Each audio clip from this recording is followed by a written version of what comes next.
Bonjour à toutes et à tous. On ce mardi 8 août 2017. Ouais, je commence à connaître la date par cœur d'aujourd'hui. Petite vidéo concernant Rachid Abou Hudayfa, hein, ça faisait longtemps. Hein, l'imam du 2.0. Voilà, bon, j'aimerais qu'on écoute un petit peu. J'ai écouté deux vidéos, c'est intéressant en fait. On va écouter Rachaud. Ouais, sacré Rachaud. Ouais, on va écouter Rachaud. Alhamdulillahi Rabbil Alamin. On aime toutes et tous la mer. Hein. La mer pousse souvent l'individu à méditer quant à la grandeur de la création divine de notre Seigneur Tabaraka wa Ta'ala. Mais souvent la mer nous rappelle un hadith qui mérite méditation. Ce hadith il est connu et rapporté par Al-Bukhari ou Muslim fi Sahihayn, dans les deux recueils authentiques de Al-Bukhari ou Muslim. Le prophète alayhi salatu wassalam nous a dit celui qui dit 100 fois par jour. Celui qui dit 100 fois par jour, Subhanallahi wa bihamdih, ce qui veut dire, traduction vraiment approximative du sens, hein, pureté et louange à Dieu. Donc celui qui dit cette parole-là 100 fois par jour, notre Seigneur Tabaraka wa Ta'ala lui pardonnera tous ses péchés, même s'ils étaient comme l'écume de la mer. L'écume de la mer, eh bien, c'est cette sorte de mousse qu'on... Bon, il fait la vidéo devant la plage, hein, donc il s'exhibe, une fois encore, hein, cet imam de l'internet, hein, et évidemment, il ne perd pas de vue l'existence de Dieu partout où il est. Hein. C'est un peu aussi le message que nous renvoie Rachid Abou Hudayfa, qui fait rêver un tas de gens qui n'ont pas les moyens d'aller en vacances. Hein. Il faut aussi le souligner, hein, ce manque de pudeur, hein, qu'il a à l'égard des gens qui, évidemment, quand ils voient ça, se disent quelle chance il a, ce bel imam. Hein, mais évidemment aussi, il a la chance de pouvoir visiter les belles plages du Maroc, c'est parce que aussi il le mérite. Bon, écoutez, on retrouve dans la mer une quantité, si on peut utiliser l'expression indénombrable, hein, immense. Eh bien, le prophète nous rappelle que même si on avait des péchés autant que l'écume de la mer, eh bien Dieu nous pardonnerait. Et ce n'est pas le seul hadith. Hein. Il y a plusieurs hadiths où le prophète nous rappelait que si vous dites tel dhikr, tel rappel, vous faites telle action, eh bien Dieu vous pardonnera tous vos péchés, même s'ils étaient comme l'écume de la mer. Subhanallah, c'est le fait de proclamer et de reconnaître que Dieu est exempt de toute déficience et de toute chose qui ne correspond pas à sa grandeur et à sa majesté. Donc c'est pour ça que je vous ai dit précédemment, c'est une traduction vraiment approximative du sens, le fait de dire pureté et louange à Dieu. Donc celui qui dit Subhanallah wa bihamdi 100 fois par jour, eh bien Dieu lui pardonnera tous ses péchés. Cela nous rappelle que la personne ne doit jamais désespérer de la miséricorde d'Allah subhanahu wa ta'ala à partir du moment où elle sait qu'elle a un Seigneur miséricordieux qui aime pardonner et qui pardonne les péchés à partir du moment où on reconnaît son erreur et on demande pardon à notre Seigneur. Cela ne veut pas dire bien sûr qu'on peut se permettre de faire tout et n'importe quoi. Mais le principal c'est de se dire dans sa vie, est-ce que j'évolue? Est-ce que quand je glisse, quand je fais une erreur, je me repens, je me relève et je vais de l'avant? Si oui, eh bien alhamdulillah, la louange est à Dieu, on est sur le droit chemin. Car tout enfant d'Adam, eh bien fait des erreurs, fait des péchés. Le principal c'est de sentir qu'on évolue et que quand on glisse, quand on fait une erreur, on se relève et on combat son âme instigatrice au mal. À partir de ce moment-là, sache que tu es dans un grand bien, il ne faut jamais désespérer de la miséricorde de ton Seigneur, et sache ici que tu as un Seigneur qui aime pardonner et qui pardonne. Que Dieu vous préserve et que Dieu vous accorde la félicité. bon voilà, au-delà de se pavaner et d'exhiber ses vacances sans aucune retenue, sans aucune pudeur, et je dis ça parce que en tant que prédicateur, je trouve ça moi choquant d'être une sorte de télé-réalité et de donner envie aux gens de pouvoir aller en vacances alors qu'il y a un grand nombre de gens qui le suivent. Hein. Il faut voir le nombre de commentaires, c'est affligeant le niveau de débilité dans lequel on est tombé. C'est au-delà de cela, c'est une fois encore le niveau de crétinerie dans lequel nous plonge Rachid Abou Hudayfa, nous expliquant que tu peux faire en gros ce que tu veux, mais à partir du moment où tu glorifies ce Dieu qui se comporte comme un roi, donc vous savez, ça vous rappelle rien, ce roi qui vous reproche d'avoir fauté, mais comme vous avez trouvé les mots pour le louer, hein, et lui demander pardon, ou de lui demander de vous laisser la vie, il vous pardonne. Hein, parce il a aimé la façon dont vous l'avez glorifié. C'est la même chose en fait. Ce Dieu qui dit فَمَنْ يَعْمَلْ مِثْقَالَ ذَرَّةٍ خَيْرًا يَرَهُ وَمَنْ يَعْمَلْ مِثْقَالَ ذَرَّةٍ شَرًّا يَرَهُ. Je ne sais plus dans quel sens on le dit. Celui qui fait le poids d'un atome de bien le verra, et celui qui fait le poids d'un atome de mal le verra. C'est Dieu qui le dit, c'est dans le Coran. Il dit le poids d'un atome de bien ou de mal que tu fais, vous le verrez. Après, Dieu fait ce qu'il veut. D'accord? Lui, il nous explique que si tu glorifies ce roi, hein, rempli de suffisance, d'orgueil, hein, il te dit je te pardonne. Mais quel est ce Dieu qui porte une fois encore l'injustice? C'est-à-dire que tu peux te comporter de manière injuste à l'égard des gens, tu peux même tuer, mais le fait que tu aies glorifié ce roi, hein, rempli de suffisance, qui s'appelle Allah, il te pardonne. Mais il faut le glorifier 100 fois par jour, c'est un minimum, sinon il n'est pas d'accord. Ah, il dit non, là, non, je suis pas... Moi, ce sera 100 fois par jour. Alors, plus tu montes, plus on excusera tes saloperies. Donc voilà, une fois encore, Rachida Boudaifa qui nous fait partager ses vacances, hein, avec beaucoup de pudeur, de retenue nous vend ses hadiths et nous déresponsabilise. Pardon. C'est-à-dire que quelque part tu te dis bon, alors c'est pour ça ces gens, oui, comment moi la converti, moi le converti, moi le... Hein, comment ça s'écrit Subhanallah al-Azim, Subhanallah bihamdihi, tu vois, comment ça s'écrit, etc., etc. Moi aussi, je voudrais que Dieu m'efface mes péchés. On déresponsabilise les gens. On leur dit non, attends. Dieu est un Dieu de miséricorde. Il est un pardonneur. Mais attention, il te dit, le poids d'un atome de bien ou de mal que tu fais, tu vas le voir.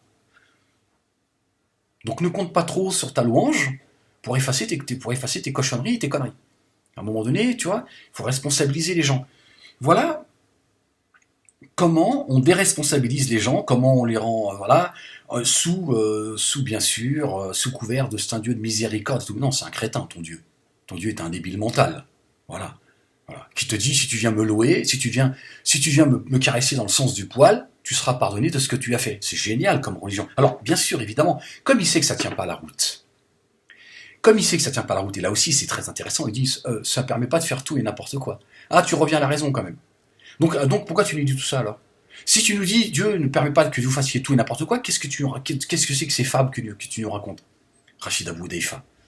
Qu'est-ce que c'est que ces fables? Ça n'a aucun sens ce qu'il dit là. Tout ça pour nous dire attention, ça permet pas tout. Oui, mais dans ce cas-là, il faut commencer par ça. Il faut dire attention, Dieu est un Dieu de miséricorde, de pardon, parce qu'il sait que nous sommes des pécheurs, il sait que il nous a créés faibles. Il est donc un Dieu qui pardonne, mais attention, il permet pas tout et n'importe quoi. Parce qu'il rappelle aussi qu'il est dur de poursuite. Hein. Il y a des civilisations entières que Dieu il a anéanties. Hein, parfois avant l'aube ou parfois pendant que les gens ils faisaient la sieste. Tu vois, pour te dire qu'il te frappe à n'importe quel moment. Mais non, ils viennent nous raconter des fables. Hein, si tu répètes comme un crétin, Subhanallah al-Azim, tu sais même pas ce que ça veut dire, mais c'est une formule magique. C'est un gris-gris en fait. Subhanallah al-Azim, Subhanallah bihamdihi, Subhanallah al-Azim, Subhanallah wa bihamdihi. Et le seul but c'est quoi? C'est de se faire pardonner ses péchés. Elle est belle la relation avec Dieu, c'est génial. Voilà ce que nous vend Rachida Boudaifa. Comment voulez-vous qu'à un moment donné, cette communauté, elle grandisse, elle évolue, elle avance?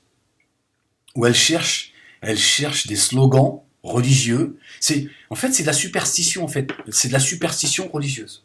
Si tu prononces tel verset, t'es protégé tu vois, t'es protégé du vendredi au vendredi, il y a une lumière tu vois, il y a un ange avec une lampe de poche, il t'accompagne, tu vois, ça va t'empêcher que les gens te portent l'œil, tu vois. En fait, c'est la religion de la superstition. Il n'y a rien de rationnel dans tout ça. Tu vois.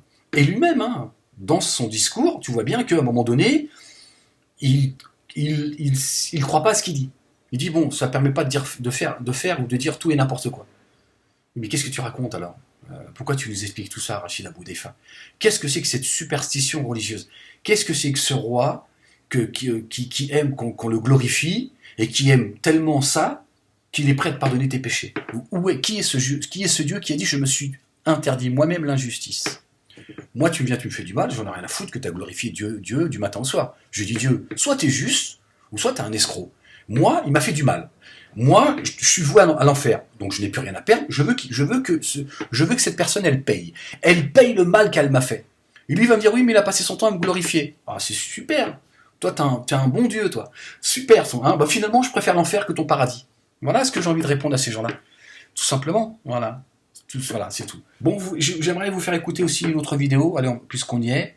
Est-ce que je vais retomber dessus? Voilà. Alors, écoutez. Très intéressant aussi.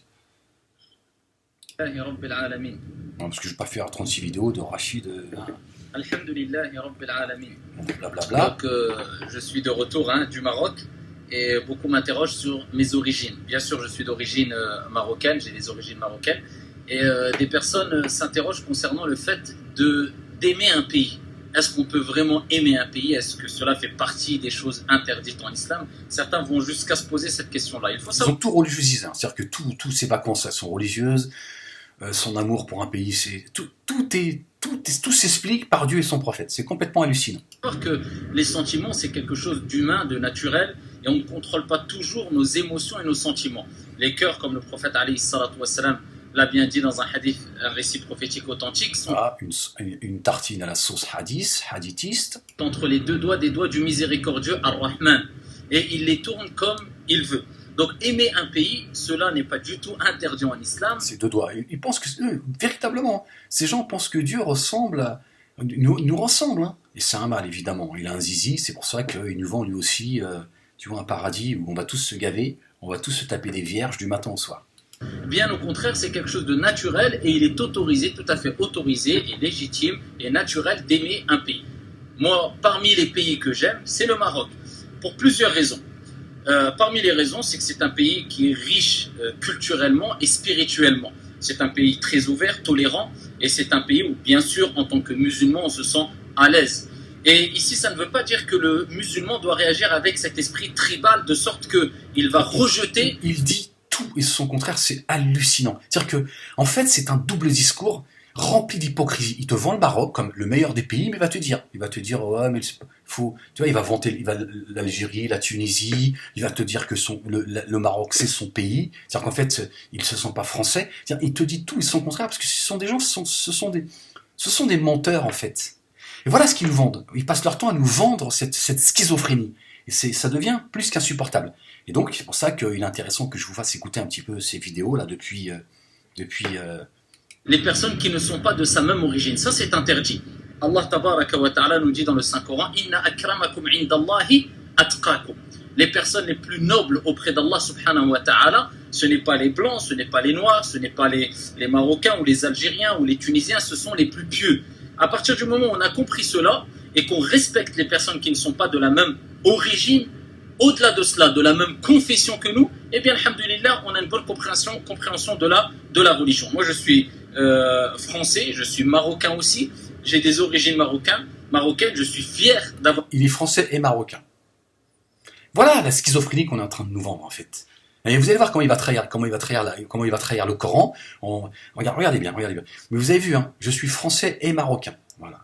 Voilà ce qu'il est en train de vendre à une partie de la population française. Voir ses origines marocaines, j'aime mon pays, et cela ne veut pas dire que je prétends que mon pays est le meilleur pays du monde, et que les Marocains sont meilleurs que les Algériens. J'aime mon pays, et que les Marocains ne sont pas meilleurs que les Algériens. Donc son pays, c'est le Maroc. Il est français, marocain, mais il est quand même plus marocain que français. C'est génial. Algérien, et que je dois défendre les Marocains de telle sorte que je vais rejeter injustement les Algériens ou les je ne sais quoi. Non, tout cela, on le balaye, on le met de côté. À partir du moment où on a compris qu'on est des musulmans, qu'on doit avoir cet esprit fraternel, d'entraide, eh bien, il n'y a pas de mal d'aimer son pays. Bien sûr, le Maroc aussi, c'est un pays qui regorge, contrairement à ce que certaines personnes pensent, qui regorge de savants musulmans qui ont marqué l'histoire et qui continuent à marquer l'histoire.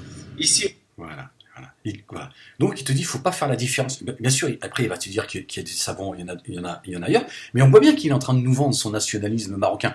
Alors que, bien sûr, il a le droit de. On peut aussi reconnaître que dans tel ou tel pays, il y a eu des savants plus savants que d'autres, c'est pas le problème. Mais on voit bien qu'il nous vend sa sauce. Hein, voilà. Tu vois, sauce marocaine, algérienne ou tunisienne, hein, marocaine. Allez, vas-y. Toi, ce sera algérienne, toi, je sais. Toi, j'ai vu ta gueule, je savais que dans ton sandwich, ça serait Donc il nous vend sa sauce.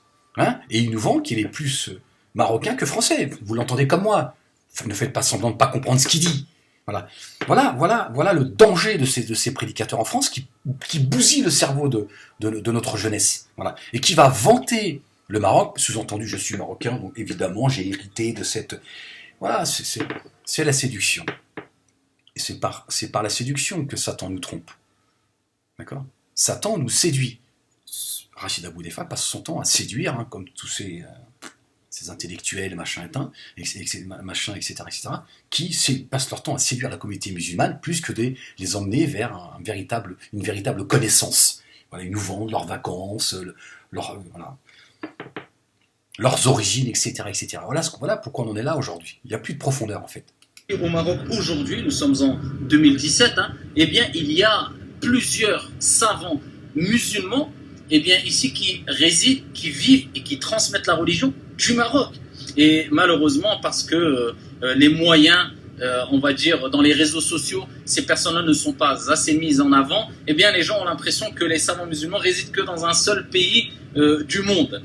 Et ici, c'est une erreur. Et il veut pas le dire. Il veut pas dire lequel, parce qu'il est dans le business. Et il parle de l'Arabie Saoudite. Là, son nationalisme a repris le dessus, j'ai envie de dire, sur la raison. Là, il est en train de nous dire, il fait ça, il dit, dans un seul pays du monde, il parle de l'Arabie Saoudite, dont il est un VRP, en fait. Évidemment, il écoute aussi certaines vidéos, dont celle d'Amel Molek, donc ce qui commence à la ramener un petit peu à la raison, tant mieux. Total, il faut savoir qu'il y a de grands savants musulmans en Algérie, en Tunisie, au Sénégal. Bon là, c'est du blabla. Après avoir fait, tu vois, il vend un peu, tu vois, sa sauce. C'est très hypocrite tout ça. Et au Maroc. Au Maroc, ici, il y a de grands savants musulmans et il est important de le savoir. Il revient quand même sur le Maroc. Hein. Il commence par le Maroc, il vante l'Algérie, la Tunisie, mais il revient sur le Maroc. Donc, barakallahu fina wa fikum, il faut savoir qu'il n'y a pas de mal d'aimer son pays et d'être fier d'avoir des origines et de ne pas rejeter ses origines, tout en sachant qu'il est important d'avoir cet esprit tolérant et de ne pas prétendre que parce que vous venez de tel pays ou de telle contrée ou de telle région, vous êtes les meilleurs. Inna akramakum indallahi. Ouais, ça c'est du blabla. Là, c'est sa formule habituelle. Donc il y a quand même, c'est quand même très ambigu. Hein. Il n'y a pas de mal à aimer son pays. Donc tu te dis, il parle de la France et d'aimer ses origines. Et à un moment donné, tu sens qu'il parle en tant que Marocain. Donc voilà, c'est très ambigu dans sa vidéo. Soit il sait pas s'exprimer. Bon là, c'est un autre problème. Mais à son niveau, c'est quand même ceux qui prétendent, voilà, essayer de faire avancer les esprits. Donc c'est très ambigu quand même. C'est très ambigu ce qu'il est en train de nous vendre. Voilà, c'est ces origines qu'on devrait balayer, tu vois. Il y a pas. Qu'est-ce que c'est que ces vidéos que nous fait Rachida Boudiaffa? Tu vas aller dans le pays de tes parents, tu y vas en silence. Rachida Boudiaffa, tu peux pas passer tes vacances en silence et laisser les gens tranquilles. Voilà. Qu'est-ce que c'est que cette vidéo faite par un imam, par un prédicateur qui a une visibilité et qui vante les origines de certains, les pousse à aimer leurs origines. Mais pourquoi faire, Rachida Boudiaffa? Pourquoi faire? Encore combien de temps ces générations vont traîner l'origine de leurs parents? Pourquoi faire? Qu'ils aient envie d'aller visiter Paris, le pays d'origine de leurs parents, c'est une chose. Mais c'est quoi ça? De les pousser à aimer le pays d'origine de leurs parents. Donc voilà, c'est d'entretenir la schizophrénie en fait. Voilà la dangerosité. Voilà. Et il sous-entend, il n'y a pas de mal à aimer la France, il le dit en fin de vidéo. Alors que dans la vidéo, vous l'avez entendu comme moi, il se sent plus marocain que français. Voilà. Donc tu te dis en fin de vidéo, en tout cas c'est ce qu'on peut percevoir, il n'y a pas de mal à aimer son pays. Bon déjà, il n'y a pas de mal à aimer son pays. Pourquoi tu y vois du mal? Mais aussi d'aimer son pays d'origine. Donc il nous ramène quand même à cette arabité. Ces gens, voilà ce qu'ils nous vendent en permanence. Vous voyez la dangerosité de ces gens.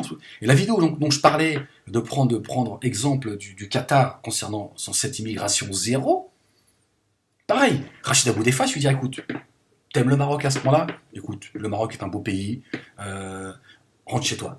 Rentre chez toi, fous la paix à ceux qui sont nés sur le territoire français, qui sont complètement français, qui ne parlent pas un mot d'arabe. Ça suffit, votre propagande, et laissez les gens tranquilles. Moi, il ferait partie de ceux que moi, voilà, je lui offre un billet en tant que ministre de l'intégration, ou ministre de ce que tu veux. Je lui dis, hop, tu dégages, allez, tu vas faire ta propagande. Voilà. Et regardez, il dit, c'est dommage que ces savants marocains n'ont pas de visibilité pour continuer à polluer l'esprit des musulmans vivant en France. Il devrait y avoir un islam de France, un islam du Maroc, un islam de l'Arabie Saoudite, un islam, cet islam universel. Ils veulent un islam wahhabite qui commence apparemment à critiquer. C'est très nouveau ça. Mais là, c'est parce que là, il a envie de vendre sa sauce marocaine. Il fait allusion à l'Arabie Saoudite, mais il prononce pas le mot. Parce que ces gens, ils peuvent pas se déconnecter de leur base. S'ils disent ce qu'ils pensent, il va se déconnecter de sa base.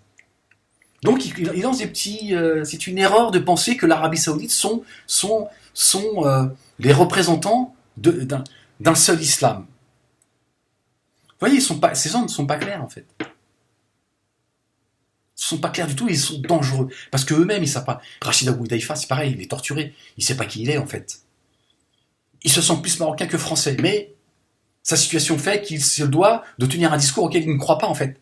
Lui, t'as qu'à le voir quand il dit oui, on ne calomnie pas le musulman, etc., etc. Mais les autres, on a le droit alors. On voit bien que, et puis à un moment, il sait dans son discours que il se rattrape, qu'il est en train de se construire. Il est en train de construire un discours qui va être bientôt bien huilé. Et il fera plus l'erreur de laisser entendre certaines choses. Ce sont des gens dangereux en fait, parce qu'en fait, ils nous mentent. Tu vois, moi je préfère un mec qui dit moi je suis français, voilà. Mais je suis marocain de cœur, j'en ai rien à foutre. Moi, j'aime le Maroc, mon pays, c'est le Maroc. Oh, tu sais à quoi tu t'attends. Le mec, il te vend du baratin, en fait. Mais il te dit bien, tu vois, pour ceux qui veulent bien entendre, voilà, ton pays, ton vrai pays, c'est ton pays d'origine, tu as des origines marocaines, vive le Maroc, etc., etc., etc. Donc, à un moment donné, il faut leur dire à ces gens-là, rentre chez toi, Rachid Abou Daïfa. Rentre chez toi, puis ramène tes fables aussi, d'ailleurs. D'ailleurs, parce que vos fables, là, répéter 100 fois, glorifier Dieu 100 fois, ce qui permettrait de faire oublier, d'effacer ton livre, ça c'est une blague. C'est une blague, c'est pas ce que le Coran dit. Donc à un moment donné, il faut leur dire un petit peu ce qu'on pense dans ces gens-là. On n'est pas des crétins, il y en a marre de vos fables, il y en a marre de vos conneries, il y en a marre de vos origines que vous vendez à longueur d'année. Il faut laisser ces Français, qui sont complètement français, ils ont une seule culture. Elle est française, et ils portent une foi qui s'appelle l'islam. Bon, moi je dirais les choses différemment, mais bon, voilà. Il faut laisser ces Français pouvoir vivre leur islam de France, leur islam républicain. Et tu dégages avec ta sauce marocaine, et tu vas vendre ta sauce là-bas chez toi, puisqu'apparemment tu te sens... Non, c'est plus possible de devoir taire ça, parce qu'au nom de la fraternité, au nom de... il y a déjà assez d'islamophobes, de racistes, de gens... voilà, la communauté est déjà assez stigmatisée comme ça. Non, moi je suis français, moi. Moi, j'appartiens pas à ta communauté qui se sent stigmatisée. Moi, je suis pas algérien, moi. Moi, je ne porte pas l'histoire de mes parents. Mes parents, ce sont mes parents. Leur histoire, ce sont leur histoire. Leurs origines, ce sont leurs origines, ce sont pas les miennes. Et j'ai pas envie que mes enfants portent l'origine de leurs grands-parents. D'accord ? Ça suffit maintenant. D'accord ? Et j'ai pas envie que mes enfants vivent l'islam wahhabite, l'islam d'Arabie Saoudite, l'islam du Maroc, l'islam de... Voilà, vous voyez bien, il aimerait qu'il y ait des savants du Maroc qui viennent polluer l'esprit des Français de confession musulmane. Ça, c'est plus possible. Il faut un véritable islam de France, que moi j'ai refusé, comme quelqu'un aliéné, qui est dans la pleurniche, qui est complètement crétinisé. Non, il faut un islam universel, c'est-à-dire qu'un islam qui peut être vécu dans n'importe quel pays. Donc un islam de France, avec les lois, les règles de France. Voilà. Et tant que la République, elle partage un socle universel, c'est-à-dire la justice, il n'y a pas besoin d'être musulman pour être juste. D'accord ? Voilà. L'islam porte une justice naturelle qui est dans le cœur de chacun. Après, il y en a qui deviennent injustes, mais parce qu'ils ont décidé de devenir. Il y a des musulmans qui sont injustes. Il n'y a pas besoin de croire en Dieu pour être juste. Donc tant que la République elle porte le socle de la justice, il n'y a aucun problème pour le musulman de vivre sa foi. Après, ta relation avec Dieu, elle est personnelle. Personne n'a à t'interdire de vivre ta relation avec Dieu. Il ne faut pas que tu emmerdes ton monde non plus. Voilà. Et eux, ils sont nuisibles à la société. Ils sont nuisibles à Marianne et à la République. Donc moi j'ai envie de dire à Rachid Abou Daïfa, écoute, rentre chez toi avec tes fables, parce que tu nous emmerdes.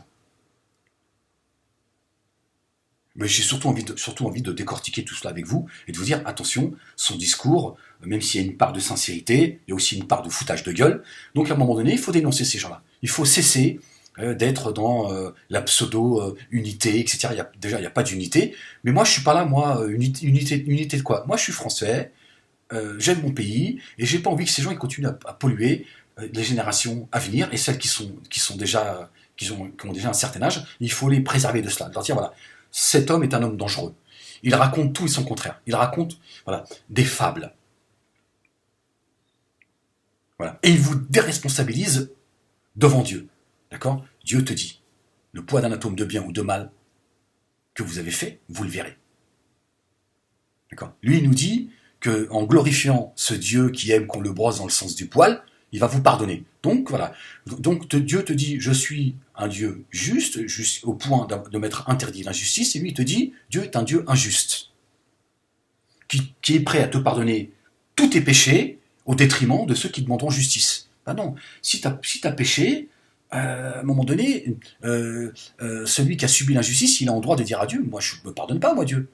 Qui toi, Dieu, te donne le droit de le pardonner? Parce que tu es Dieu.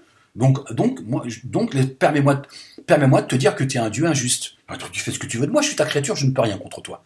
D'accord? Si je suis là, c'est que tu m'as créé. Mais laisse-moi penser que tu es un Dieu injuste. Hein? Donc tous ceux qui viennent te glorifier, hein, te cirer les pompes, tu les pardonnes, au détriment de ceux qui ont subi l'injustice. Donc ça ne tient pas la route, tout ça. Donc on est en train de nous perdre, en fait. On est en train également, finalement, de bafouer ce Dieu de miséricorde. Et on fait de sa miséricorde une injustice. Même la miséricorde de Dieu, elle est travestie. Tu vois? Non, la miséricorde de Dieu, c'est pas l'injustice, au contraire. Mais on nous explique que ce Dieu de miséricorde est prêt à te pardonner si tu le glorifies comme un roi qui aime qu'on l'idolâtre au détriment de ce que tu aurais pu faire aux gens. Moi, je trouve pas ça clair. Je me dis, mais c'est quoi, c'est qui? Une fois encore, quel est votre Dieu en fait? Quel est votre Dieu que vous glorifiez, hein, que vous mettez à plat avant devant lui? Il aime tellement ça qu'il est prêt à te pardonner ton comportement. Ça n'a pas de sens. La rédemption, le pardon, etc., etc. Je crois pas que ce soit en le glorifiant de manière complètement débile. Je crois que c'est autre chose, me semble-t-il. Mais comment on va accéder à cette réalité, à cette transcendance avec vos fables? Vous êtes en train de nous perdre, en fait. On ne sait plus, en fait, qui on est, comment se faire pardonner, comment se rapprocher de Dieu, comment être juste auprès des gens, comment réparer nos erreurs. Voilà. Vous nous dites, tu chantes la gloire de Dieu, et puis ça va. Tout va bien, tu peux... Est-ce que je peux forniquer en glorifiant Dieu, hein? C'est-à-dire, pendant que je suis en train de la mettre, hein, je suis... non, pardon de manquer de pudeur, moi aussi. Hein, je crois que j'ai le droit aussi de faire comme vous, qui vous pavanez, comme ça, vous exhibez vos vacances. Est-ce que dans la pénétration, si je glorifie Dieu en pénétrant la fornicatrice, est-ce que, finalement, je suis dans le pardon, hein? Tant qu'à faire... Non, au moins d'une pierre deux coups, tu vois. Je la pénètre en lui disant Bismillah. Hein, Bismillah, astaghfirullah, astaghfirullah, astaghfirullah. Hein, pourquoi pas? Je veux dire, je te dis, Seigneur, pardonne-moi, je suis en train de la pénétrer, hein, mais tu es un Dieu miséricordieux, gloire, tu vois, le haut, tu le glorifies pendant que tu la pénètres. Moi, je pense que c'est pas plus débile que ce qu'il raconte. Je me dis, finalement, ça peut être jouable. Tu vois, tu la déglingues, tu vois, pourquoi pas avec un verset coranique, hein, tu vois, le blabla avant et après leur vidéo. Non, il y en a marre de tout ça, il y en a marre de ces conneries, il y en a marre de nous rendre complètement débiles, de nous déresponsabiliser, on fait tout et son contraire, tu vois, on t'envoie dans le péché, mais en même temps on te dit c'est pas grave, tu peux effacer tout ça, et en même temps on te dit attention, ça ne justifie pas de faire tout et n'importe quoi. Donc, mais qu'est-ce que tu racontes alors? Non, franchement, bon, je crois que je vais me rouler un ouinge. Bon, je vais vous laisser, je vais me rouler un petit joint, je pense que j'en ai besoin. Non, franchement, j'en ai besoin. Je peux plus. Donc, je crois que je vais me rouler un joint, ça va me faire du bien. Hein, je crois que je serai plus près de Dieu en me roulant un petit bédo. Bon, je vais vous laisser là-dessus. Non, des mahabel, en fait. On fait de nous des gens... Voilà, vous voyez, la névrose qu'on porte, vous voyez d'où elle vient? Elle vient de là. Hein, elle vient de là. Oh, non, j'en peux plus. Je vais vous laisser là-dessus, je crois que je vais... hein. Bon, allez, faites tourner mes vidéos, j'en fais plein, parce que j'en ai rien à foutre que vous, tu vois, je suis pas dans le calcul, moi, faut pas trop que j'en fasse, parce que finalement, les gens, il suffit, voilà, tombera dans les mains de qui vous voulez, téléchargez-les avant qu'elles disparaissent, parce que je travaille dans la fragilité, donc ce qui me pousse aussi à m'exprimer quand je peux le faire, parce qu'à un moment donné, voilà, je m'adapte, hein, je fais comme je peux. Voilà, parce qu'il ne faut pas compter sur ces gens-là pour me soutenir, hein, et puis de dénoncer les gens qui m'insultent toute la journée. Hein, c'est pas Rachid Boudaifa qui dira il y a un certain Ben Moulek qui a une visibilité, c'est un personnage public, il me le tape dessus, c'est pas grave, mais je comprends pas que vous l'insultiez. Non, eux ils veulent défendre Dieu. Hein, eux ils veulent défendre Dieu. Ils pensent ils vont défendre Dieu, mais ils vont pas défendre Ahmed Moulek. Ah, ils sont où les musulmans de dire, attendez, c'est quoi ces vidéos que vous faites pour toucher à l'honneur et la dignité d'Ahmed Moulek? Mais c'est quoi, c'est votre religion? C'est quand même incroyable. C'est pas normal que vous touchiez à sa dignité comme ça. Qui vous donne le droit, hein, de rabaisser Ahmed Moulek? Au nom de quoi? Qui vous donne le droit de faire ça? Non, eux, ils vont défendre Dieu. Il est bizarre ce Dieu Dieu leur a créé des gens qui leur permettent même de tuer. Dieu il a dit, celui qui croit pas en moi, tuez-le. C'est qui ce Dieu en fait?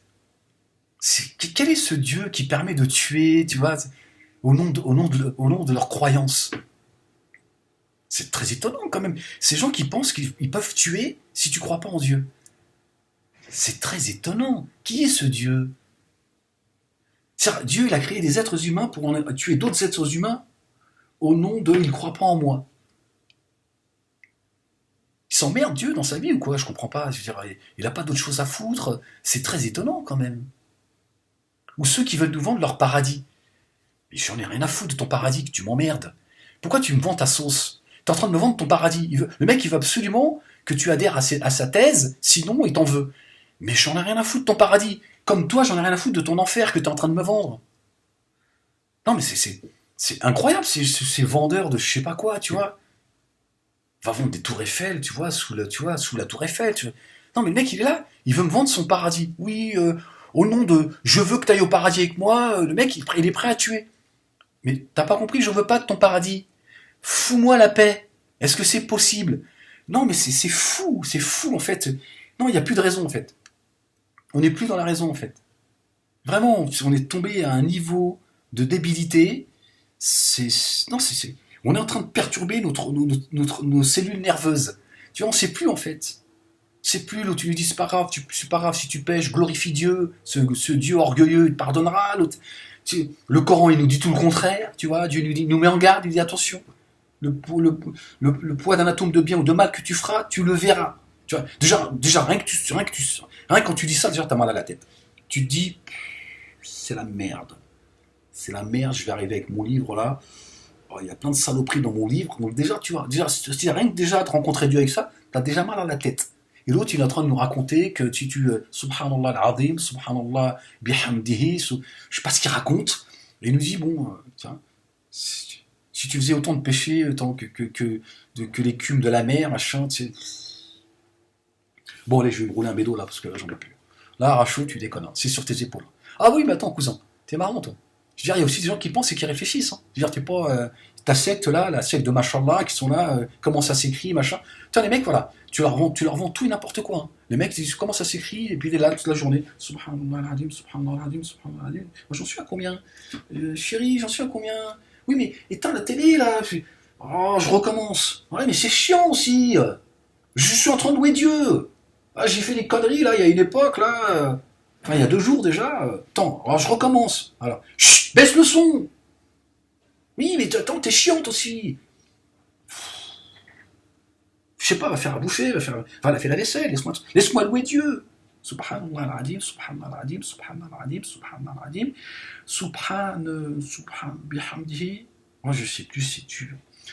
Ouais, c'est lent, c'est complètement délirant. Non, moi j'en ai marre. J'en peux plus. Je suis très fatigué. Moi, je crois que je vais retourner au Qatar. Ouais, j'ai appelé mon pote, je lui ai dit, tu sais quoi, t'arrêtes au boulot. Non, mais arrête au boulot, c'est Allah qui donne. Ouais, arrête ton boulot, arrête de toucher là, ton salaire, là, tes milliers d'euros par mois, là. Laisse tomber, c'est Dieu qui donne. Ouais, c'est la religion de je m'en foutisme. Bon, allez, je vais vous laisser là-dessus. Bon, allez, portez-vous bien. Allez, peace. Ouais, qu'est-ce que tu veux que je te dise?